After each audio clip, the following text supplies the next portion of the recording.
Hi students, welcome back to our channel. അപ്പോൾ നാളെ നമ്മുടെ എക്കണോമിക്സ് എക്സാം ആണല്ലേ. നമ്മൾ വേറൊരു വീഡിയോ ചെയ്തിട്ടുണ്ടായിരുന്നു, എല്ലാ ചാപ്റ്റേഴ്സും ഇൻക്ലൂഡ് ആയിട്ടുള്ള ഒരു വീഡിയോ. അതെന്തായാലും ഡിസ്ക്രിപ്ഷനിൽ പിൻ ചെയ്ത് കൊടുക്കാം കേട്ടോ. അപ്പോൾ നിങ്ങൾ അത് കണ്ടിട്ടില്ലെങ്കിൽ അതൊന്ന് കാണാം. ചാപ്റ്റർ വൈസ് പറഞ്ഞു പോകുന്നുണ്ട് അതിൽ. ഓക്കെ, അപ്പോൾ എന്തായാലും ഈ വീഡിയോയിൽ നമ്മൾ ഡിസ്കസ് ചെയ്യുന്നത് എസ് എ ക്വസ്റ്റ്യൻ ആണ്. അത്രയും ഇമ്പോർട്ടൻ്റ് ആയിട്ടുള്ള ഷുവറായിട്ട് ചോദിക്കാവുന്ന എസ് എ ക്വസ്റ്റ്യൻ, അതിന് ആൻസേഴ്സും എങ്ങനെ ചെയ്യണം എന്നുള്ള കാര്യമാണ് ഇവിടെ നമ്മൾ ഡിസ്കസ് ചെയ്യുന്നത് കേട്ടോ. അപ്പോൾ ആദ്യത്തെ ക്വസ്റ്റ്യൻ നോക്കാം. What is sustainable development? Describe the strategies of sustainable development. അതായത് എന്താണ് സുസ്ഥിര വികസനം, അതുപോലെ സുസ്ഥിര വികസനത്തിന്റെ തന്ത്രങ്ങൾ വിവരിക്കാൻ. വളരെ എളുപ്പമായിട്ടുള്ള ക്വസ്റ്റ്യൻ ആണ്. ഈ ഒരു 4 ക്വസ്റ്റ്യൻ ആണ് നമ്മളിവിടെ ഡിസ്കസ് ചെയ്യുന്നത്. ഓക്കെ, ഈ 4 ക്വസ്റ്റ്യനും വളരെ എളുപ്പമാണ്. പഠിച്ചു കഴിഞ്ഞാൽ നിങ്ങൾക്ക് ഷുവർ ആയിട്ടും 16 മാർക്ക്. ഓക്കെ, അപ്പൊ എസ് എന്തായാലും 2 എണ്ണമാണ് വരിക. അപ്പൊ ഈ ഒരു 16 മാർക്ക് നിങ്ങൾക്ക് ഫുള്ള് സ്കോർ ചെയ്യാൻ പറ്റും ഇങ്ങനെ എഴുതി കഴിഞ്ഞാൽ കേട്ടോ. അപ്പൊ ആദ്യം നിങ്ങൾ എന്ത് എഴുതണ്ടേ? എന്താണ് സുസ്ഥിര വികസനം. അതുപോലെ നിങ്ങൾ ഹാൻഡ് റൈറ്റിംഗ് ശ്രദ്ധിക്കുക, നല്ല രീതിക്ക് നല്ല വൃത്തിക്ക് തന്നെ എഴുതാൻ ശ്രമിക്കുക കേട്ടോ. അപ്പൊ എന്തായാലും നമുക്ക് ഇവിടെ നോക്കാം. The concept of sustainable development was emphasized by the United Nations Conference on Environment and Development. അതായത് UNCED. എന്താ ഇവിടെ പറയുന്നത്? ഐക്യരാഷ്ട്രസഭയുടെ UNCED ആണ് എന്ത് സുസ്ഥിര വികസനം എന്ന ആശയത്തിന് ഊന്നൽ നൽകിയത് അല്ലെ. അപ്പൊ ഇതൊക്കെ എഴുതണം. ഓക്കെ, എസ് ആണ് ചോദിച്ചിരിക്കുന്നത്. അപ്പൊ അത്യാവശ്യം നന്നായിട്ട് നമ്മൾ എഴുതണം. എല്ലാ കോൺസെപ്റ്റും ഉൾപ്പെടുത്തി കഴിഞ്ഞാൽ നിങ്ങൾക്ക് എന്താണ് 8 മാർക്ക് തന്നെ സ്കോർ ചെയ്യാൻ പറ്റും. ഓക്കെ, നെക്സ്റ്റ് എന്ത് എഴുതണ്ടേ? It defines sustainable development as the development that meets the need of the present generation without compromising the ability of the future generation to meet their own needs. അതായത് ഭാവി തലമുറയുടെ സ്വന്തം ആവശ്യങ്ങൾ നിറവേറ്റാനുള്ള കഴിവിൽ വിട്ടുവീഴ്ച ചെയ്യാതെ ഇന്നത്തെ തലമുറയുടെ ആവശ്യങ്ങൾ നിറവേറ്റുന്ന വികസനമാണ് എന്ത് സുസ്ഥിര വികസനം എന്ന് പറയുന്നത് കേട്ടോ. അപ്പൊ അതായത് ഇന്നത്തെ തലമുറ എന്താണ് ഇപ്പൊ നമ്മൾ യൂസിങ് ഒക്കെ, അതായത് ഇപ്പൊ നമ്മള് വനനശീകരണം, അതൊക്കെ എന്താണ് നമ്മൾ മരങ്ങൾ വെട്ടി നമ്മളെ ഉപയോഗത്തിന് വേണ്ടിയിട്ട്, അതായത് വീട്ടിലെ ആവശ്യം ഫർണിച്ചർ പോലുള്ള കാര്യങ്ങളൊക്കെ നമ്മൾ എന്താണ് ഉണ്ടാക്കുകയാണ്. പിന്നീട് എന്താണ് ഒരു മരം വളർന്നു വരണമെങ്കിൽ എത്ര ടൈം എടുക്കുമല്ലേ. ഇപ്പൊ നമ്മള് പിന്നീട് വരുന്ന തലമുറയ്ക്ക് നമ്മൾ എന്താണ് ബാക്കി വെക്കുന്നില്ല. അങ്ങനെയുള്ള ഒരു ഉപയോഗമല്ല വേണ്ടത്. സുസ്ഥിര വികസനം എന്ന് പറഞ്ഞാൽ എന്താണ്? വരും തലമുറയ്ക്ക് കൂടെ ബാക്കി വെക്കണം. അങ്ങനെയുള്ള വികസനത്തിനാണ് നമ്മൾ എന്ത് ചെയ്യേണ്ടേ? പരിപോഷിപ്പിക്കേണ്ടത് എന്നാണ് പറയുന്നത്. ഓക്കെ ആണല്ലോ. നെക്സ്റ്റ് നോക്കാം. It is the development that can sustain it self and considers the protection of environment. അതായത് അത് സ്വയം നിലനിർത്താൻ കഴിയുന്ന വികസനമാണ്. പരിസ്ഥിതി സംരക്ഷണം പരിഗണിക്കുന്നു. ഈ പോയിന്റ് വളരെ ഇമ്പോർട്ടന്റ് ആണ് കേട്ടോ. അപ്പൊ ഇതൊക്കെ എഴുതണം. എന്നിട്ടാണ് നമ്മൾ എന്ത് ചെയ്യേണ്ടത്? സ്ട്രാറ്റജീസ്. അപ്പൊ എങ്ങനെയൊക്കെയാണ്? ഓക്കെ, അപ്പൊ എന്താണ് നമുക്ക് നോക്കാം. Use of non conventional source of energy. അതായത് പാരമ്പര്യേതര ഊർജ്ജ സ്രോതസ്സുകളുടെ ഉപയോഗം. പാരമ്പര്യ ഊർജ്ജത്തിൽ വരുന്നതാണ് ഏത്? നമുക്ക് പറയാം ഏതാ? കൽക്കരി, പെട്രോളിയം. അതായത് നമുക്ക് പാരമ്പര്യമായിട്ട് കിട്ടുന്നതാണ് അല്ലെ. അതായത് പെട്രോൾ ഇപ്പൊ ഇന്ന് നമുക്ക് ഉണ്ടാക്കാൻ പറ്റുമോ? ഇല്ല, അത് പാരമ്പര്യമായിട്ട് കൈമാറി വരുന്നതാണ്. പാരമ്പര്യേതര ഊർജ്ജം എന്ന് പറഞ്ഞാൽ എന്താണ്? എക്സാമ്പിൾ പറയാം നമുക്ക് സൗരോർജ്ജം. ഓക്കെ, പിന്നെ കാറ്റിൽ നിന്നുള്ള ഊർജ്ജം, അതൊക്കെ എന്താണ്? നമുക്ക് പാരമ്പര്യേതര ഊർജ്ജമാണ്. അപ്പൊ അത് ഉപയോഗിക്കാനാണ് കൂടുതലായിട്ട് പറയുന്നത് കേട്ടോ. അടുത്തത് എന്താണ്? LPG, gobar gas in rural areas. അതായത് ഗ്യാസ് LPG യൂസ് ചെയ്യുക, അതുപോലെ ഗോബർ ഗ്യാസ് ഒക്കെ മരങ്ങൾ മുറിച്ച് എന്താണ് വിറകാക്കരുത് എന്നുള്ളതാണ്. Okay, use of CNG in urban areas. CNG gas ആണ് എവിടെ? നഗരങ്ങളിൽ യൂസ് ചെയ്യാൻ പറയുന്നത്. അടുത്ത wind powers. Okay, wind powers എന്താണ്? കാറ്റിൽ നിന്നുള്ള ഊർജ്ജം ഉപയോഗിക്കാനാണ്. കാറ്റ് കൂടുതലുള്ള സ്ഥലത്തൊക്കെ. ഓക്കെ, നമ്മളെ തമിഴ്നാട് പോകുന്ന ഭാഗത്തൊക്കെ ഇത് കാണാം അല്ലെ. ഓക്കെ, കാറ്റാടിപ്പാടങ്ങൾ.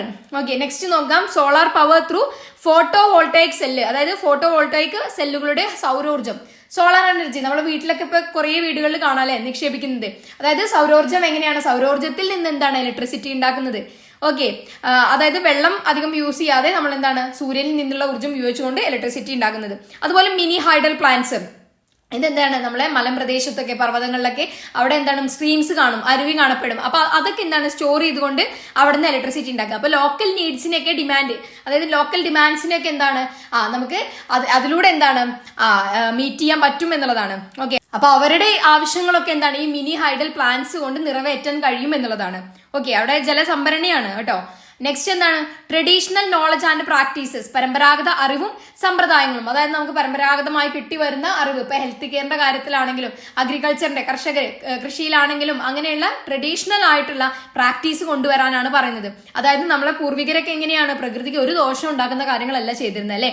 അപ്പൊ അതാണ് പറയുന്നത്. അതുപോലെ ബയോ കമ്പോസ്റ്റിങ്ങും ബയോ പെസ്റ്റ് കൺട്രോളും ആണ് പറയുന്നത്. ഇപ്പൊ യൂസ് ചെയ്യുന്ന എന്താണ് കെമിക്കൽ ഫെർട്ടിലൈസേഴ്സ് ഒന്നും യൂസ് ചെയ്യാതെ എന്താണ് നാച്ചുറൽ ആയിട്ടുള്ള ജൈവമായിട്ടുള്ള ഫെർട്ടിലൈസേഴ്സ് യൂസ് ചെയ്യാനാണ് പറയുന്നത് കേട്ടോ. അപ്പൊ അതൊന്നും എന്താണ് നമ്മുടെ പ്രകൃതിക്ക് ഒരു ദോഷവും വരത്തില്ല. ഓക്കെ, അപ്പൊ ഇത്രയാണ് നമുക്ക് അവിടെ പറയാനുള്ളത്. നെക്സ്റ്റ് എന്താണ്? Calculate mean median mode. അത് ഇമ്പോർട്ടന്റ് ആയിട്ട് നിങ്ങൾ പഠിച്ചു വെക്കാം. അതിന്റെ വീഡിയോ അതെങ്ങനെ കാണുന്നുള്ള വീഡിയോ എന്തായാലും ഡിസ്ക്രിപ്ഷനിൽ പിന്നെ ഇത് കൊടുക്കുക കേട്ടോ. അപ്പൊ അതിലുണ്ട്, ഇങ്ങനെയാണ് ഓരോ പ്രോബ്ലം വെച്ച് പറയുന്നുണ്ട്. Okay, next list the causes of poverty in India, analyse the policies introduced by the government for alleviating poverty. അതായത് ഇന്ത്യയിലെ ദാരിദ്ര്യത്തിനുള്ള കാരണങ്ങൾ പട്ടികപ്പെടുന്നത്. അതിനാണ് ഇവിടെ പറഞ്ഞിട്ടുള്ളത്. അൺഎംപ്ലോയ്മെന്റ്, തൊഴിലില്ലായ്മ, അതുപോലെ പ്രൈസ് റൈസ്, വിലക്കയറ്റം കേട്ടോ, ക്ലൈമറ്റ് ഫാക്ടേഴ്സ്, കാലാവസ്ഥ, പോപ്പുലേഷൻ എക്സ്പ്ലോഷൻ, അതായത് ജനപ്പെരുപ്പാണ്. ഓക്കെ, നെക്സ്റ്റ് എന്താണ്? Social, economic and political inequality, അതായത് സാമൂഹികവും സാമ്പത്തികവും അതുപോലെ രാഷ്ട്രീയവുമായിട്ടുള്ള അസമത്വമാണ്. ഓക്കെ, അപ്പൊ ഇതാണ് ദാരിദ്ര്യത്തിനുള്ള കാരണമായിട്ട് പറയുന്ന കുറച്ച് ഫാക്ടേഴ്സ്. അപ്പൊ ഇത് മാത്രമല്ല, നിങ്ങൾ ഇപ്പൊ എക്സാമ്പിൾ ആയിട്ട് ഞാൻ ഇതൊക്കെ നിങ്ങൾക്കൊരു രൂപരേഖയാണ് കേട്ടോ തരുന്നത്. ഓക്കെ, അപ്പൊ ഇത്രയൊക്കെ ഉൾപ്പെടുത്തണം എന്നുള്ളതാണ്. അപ്പൊ കൂടുതൽ എഴുതിയെന്ന് വെച്ചിട്ട് ഒരു പ്രശ്നവുമില്ല. ഓക്കെ, നെക്സ്റ്റ് നോക്കാം. ഇന്ത്യയിൽ ഗവൺമെന്റ് നടപ്പിലാക്കിയ ദാരിദ്ര്യ നിർമ്മാർജ്ജന പദ്ധതികൾ വിശകലനം ചെയ്യാനാണ് പറയുന്നത്. അപ്പോൾ നമുക്കുണ്ട് ഗ്രോത്ത് ഓറിയന്റഡ് അപ്രോച്ച്, വളർച്ചയാൻമുഖ സമീപനം, അതെന്താന്ന് കറക്റ്റ് ആയിട്ട് എഴുതണം. ഓക്കെ, അതിൽ വരുന്ന സ്കീം പ്രോഗ്രാംസും നിങ്ങൾ ഉൾക്കൊള്ളിച്ച് എഴുതണം കേട്ടോ. നെക്സ്റ്റ് എംപ്ലോയ്മെന്റ് ജനറേഷൻ പ്രോഗ്രാം, തൊഴിൽ രൂപീകരണ പദ്ധതി. ഓക്കെ, നെക്സ്റ്റ് എന്താണ്? Provide minimum basic communities to the people, അതായത് സാമൂഹ്യ സുരക്ഷാ മാർഗങ്ങളും അടിസ്ഥാന ആവശ്യങ്ങൾ ഉറപ്പുവരുത്തലും. ഓക്കെ, അപ്പൊ ഇത് എന്താണെന്നുള്ളത് കറക്റ്റ് ആയിട്ട് എഴുതി കഴിഞ്ഞാൽ നിങ്ങൾക്ക് ഇവിടെ എന്താണ് ഫുൾ മാർക്ക് സ്കോർ ചെയ്യാം. ഓക്കെ ആണല്ലോ. അപ്പൊ നമുക്ക് നാലാമത്തെ ലാസ്റ്റ് ക്വസ്റ്റ്യൻ ആണ്. Prepare an essay on economic reforms of 1991.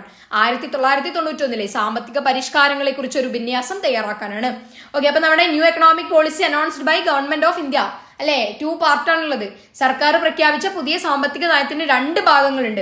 അത് ഏതാ നോക്കാം. സ്റ്റെബിലൈസേഷൻ മെഷേഴ്സ് ആണ് ഒന്നാമതായിട്ട് വരുന്നത്. ഇതെന്താണ്? പണപ്പെരുപ്പം നിയന്ത്രിക്കുന്നതിനും പേയ്മെന്റ് ബാലൻസ് പ്രതിസന്ധി ഇല്ലാതാക്കുന്നതിനുമുള്ള ഹ്രസ്വകാല നടപടിയാണ്. അതായത് ഷോർട്ട് ടേം മെഷേഴ്സ് ആണ്. ചെറിയ കാലത്തിനുള്ള ഗോളാണ് ഗവൺമെന്റിന്റെ. ഓക്കെ, ഇതെന്താണ്? റിമൂവ് ചെയ്യാം, balance of payment crisis remove ചെയ്യും, അതുപോലെ തന്നെ എന്താണ്? പണപ്പെരുപ്പത്തെയും കൺട്രോൾ ചെയ്യും എന്നുള്ളതാണ്. അടുത്തത് എന്താണ്? സ്ട്രക്ചറൽ അഡ്ജസ്റ്റ്മെന്റ് പ്രോഗ്രാം ആണ്. അതായത് ഘടനാപരമായ ക്രമീകരണ പരിപാടികൾ. ഇതെന്താണ്? സമ്പദ് വ്യവസ്ഥയുടെ കാര്യക്ഷമത മെച്ചപ്പെടുത്തുന്നതിനുള്ള ദീർഘകാല നടപടിയാണ്. ലോങ് ടേം മെഷേഴ്സ് ആണ് കേട്ടോ. അപ്പൊ അത് ശ്രദ്ധിക്കുക. നെക്സ്റ്റ് നോക്കാം നമുക്ക്.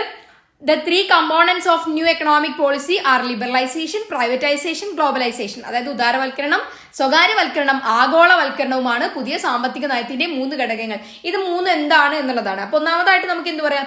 Liberalisation means removing all unnecessary controls and restrictions imposed by the government on various sectors of economy. അതായത് ഉദാരവൽക്കരണം എന്നാൽ സമ്പദ് വ്യവസ്ഥയുടെ വിവിധ മേഖലകളിൽ സർക്കാർ ഏർപ്പെടുത്തിയിരിക്കുന്ന എല്ലാ അനാവശ്യ നിയന്ത്രണങ്ങളും അതുപോലെ നീക്കം ചെയ്യുന്നതാണ് എന്ത്? ഈ ഒരു ലിബറലൈസേഷൻ എന്നതുകൊണ്ട് അർത്ഥമാക്കുന്നത് കേട്ടോ. അപ്പോൾ ഇവിടെ എന്തൊക്കെയുണ്ട് നോക്കാം നമുക്ക്. അതായത് ഉദാരവൽക്കരണത്തിന്റെ ഭാഗമായി നടപ്പിലാക്കിയ പരിഷ്കാരങ്ങൾ താഴെ പറയുന്നവയാണ്. ഇത് വിശദീകരിച്ച് എഴുതണം. ഈ പറയുന്ന പോയിന്റ്സ് വിശദീകരിച്ച് എഴുതണം കേട്ടോ. അപ്പൊ എന്ത് മാറ്റാണ് അതുകൊണ്ട് ഉണ്ടായത് എന്നുള്ളതാണ്. ഓക്കെ, എസ് ആണ് നന്നായിട്ട് പഠിക്കുക. അത് സിമ്പിൾ ആണ് അല്ലേ. അപ്പോൾ ഹ്യൂമാനിറ്റീസുകാരെയൊക്കെ സംബന്ധിച്ചിടത്തോളം ഈ ഒരു എക്കണോമിക്സ് എന്ന് പറഞ്ഞാൽ ഒരു പേടിയും പേടിക്കണ്ട. കാരണം നിങ്ങൾക്ക് എസ് പോലെ ഒന്നും എഴുതേണ്ട കാര്യമില്ല. പോയിന്റ്സ് രൂപത്തിൽ എഴുതിയാൽ നിങ്ങൾക്ക് എന്താണ് ഫുൾ മാർക്ക് കിട്ടും. അപ്പൊ ആ പോയിന്റ്സ് കൃത്യമായിട്ട് പഠിക്കാം. നെക്സ്റ്റ് പോയിന്റ് ആണ് എന്ത്? പ്രൈവറ്റൈസേഷൻ, അതായത് സ്വകാര്യവൽക്കരണം. എന്താണ്? Privatisation means transfer of ownership, management and control of public sector enterprises to the private sector. അതായത് സ്വകാര്യവൽക്കരണം എന്നാൽ പൊതുമേഖലാ സ്ഥാപനങ്ങളുടെ ഉടമസ്ഥാവകാശം, മാനേജ്മെന്റ് നിയന്ത്രണം എന്നിവ സ്വകാര്യ മേഖലയ്ക്ക് എന്താണ് കൈമാറുന്നു. ഓക്കെ, അപ്പോ എന്താണ്? Government companies are converted into private companies in 2 ways. അതായത് സർക്കാർ കമ്പനികളെ 2 വഴികളിൽ എന്താണ് സ്വകാര്യ കമ്പനികളാക്കി മാറ്റുന്നു. ഏതൊക്കെയാണ് എന്നുള്ളതാണ്. ഓക്കെ, ഒന്ന് പൊതുമേഖലാ കമ്പനികളുടെ ഉടമസ്ഥതയിൽ നിന്നും മാനേജ്മെന്റിൽ നിന്നും സർക്കാർ പിൻവാങ്ങുന്നതിലൂടെ.